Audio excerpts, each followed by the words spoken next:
Hello everyone. Naata dire ginapakita nga raw lot sa ka beach line nga ginabaligya 5,000 per square meter ang isa ka cut. So makita na ko vicinity.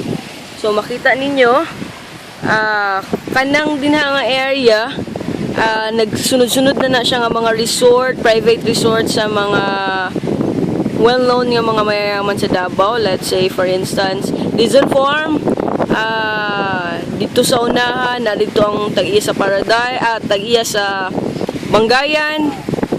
So mga mayayaman yun. Tapos dinhi nga area makita nimo ang beach line sa katong ginabaligya karon nga lote. So kani mo ni siya yung beach line. Tapos pasaka ni siya.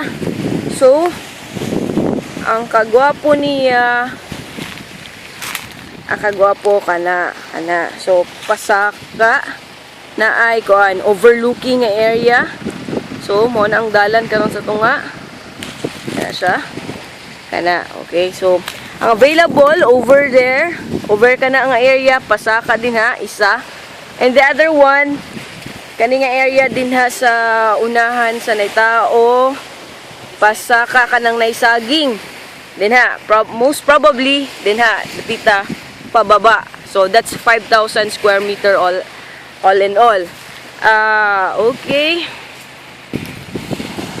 Ang kagwapo ani mo na gid ni siguro ang mga last sa mga beach side nga makita nato nga gwapo gyud kung makita nimo mo ni siya ang dagat.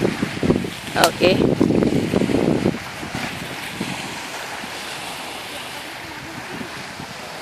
There you go.